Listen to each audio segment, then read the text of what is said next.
Hey, how you doing? My name is Tom Corradini, and I'm here in Prague, participating in the Prague Fringe Festival, sitting on a bench today in a small, well, I wouldn't call it a park, but anyway, in a small area here, a green area of the city. Yeah, you see that? And for the people that don't know me, I'm an actor, theater producer, composer, and I am keeping this vlog every day almost of my experiences as I'm going to participate in various fringe festivals around Europe.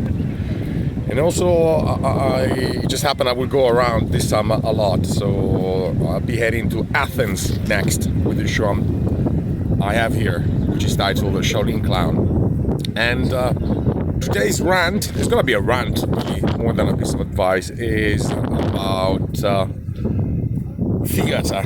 Is it a form of art? It's very windy here. I hope it doesn't get into the mic as I'm recording my voice. But anyway, is it a dying form of art? And I'm saying this because yesterday I was having a beer with a reviewer. She's American and quite an intelligent person. And she was mentioning the fact that today we live after COVID. COVID was really, it really sort of fast forwarded into the future for a number of reasons. Oh, it's very windy. The voice is going to be horrible. Anyway, I'll try to cover the mobile phone with my hand. And so she said, today's economy is an attention economy. Social media and so on. I'm not griping against social media. I know social media as well. This is my second YouTube channel.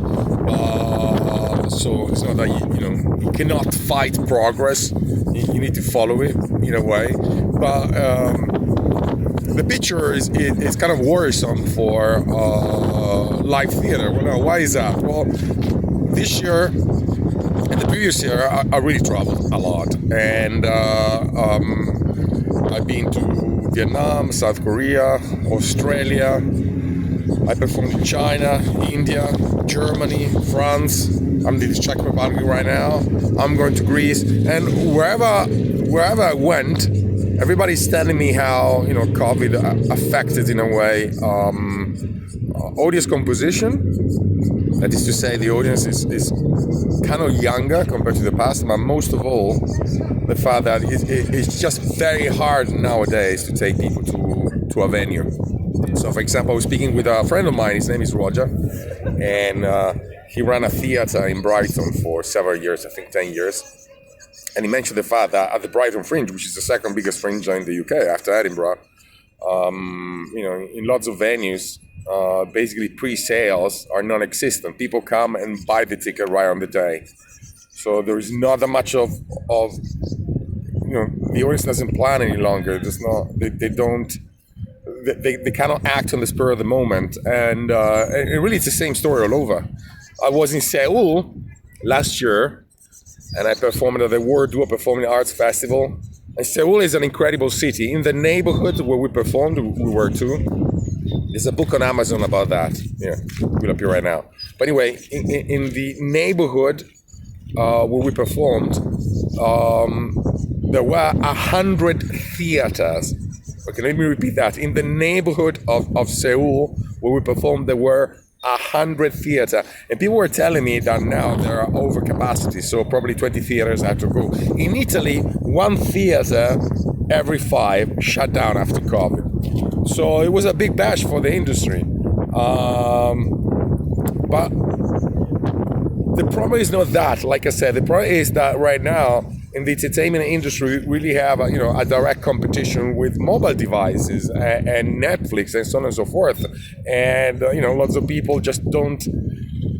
They're kind of forgetting having that communal experience of going to a place and see something together. And I think it's the same with every industry. I mean, I got a personal interest myself for the music industry. The music industry has been bashed like in the last 10 years like crazy. I mean, I mean, it's just incredible what happened in the music industry. When I mentioned if I'm a composer, I compose the music for my shows, all right, mostly. So I'm like a film composer in a way. But I do have an interest in music, and like I said, even music has been hit very, very hard. So that's a negative take. The positive take is this one, and especially if you are, an artist starting out and so on and so forth. The world has always been a difficult place, and if you really have it within you, then you're not going to stop. What you got to do, probably, you have to adapt. So, for example, this show I have here in Prague, it's a show I can do wherever, in any condition whatsoever. I can do it in a pub, I can do it in the middle of the desert, I can do it, you name it, all right? I once performed in a shower. That's a long story, I actually did. That was fun, in Turin. But anyway, so what I'm saying is, okay, yes, so this is a negative take, but, you gotta decide what is your purpose in life, and are you gonna be are you going to be a knight of the light, a light knight? Are you going to be the person who actually, puts a pinch of salt in the word and makes it a bit spicier, so to speak, okay? So, yeah. So when I'm saying yes, okay, that's a negative outcome, description of what has been happening during the last 2 years. But there again, you gotta keep going and keep the boat. And if really you are, and we're gonna speak about the sort of negative feelings you may have when you do a fringe and so on, or you perform. I shot a video about low audience attendance before. If you're really falling face down and you're not able to get up again, then that wasn't meant for you. That's my take. Okay, it's a tough business. It really is very, very, very difficult, but still, somebody has to do it, and I hope I may inspire with these little videos. Although the quality is not great, but still, it is what it is. All right. So, having said that, have a beautiful day. Enjoy life.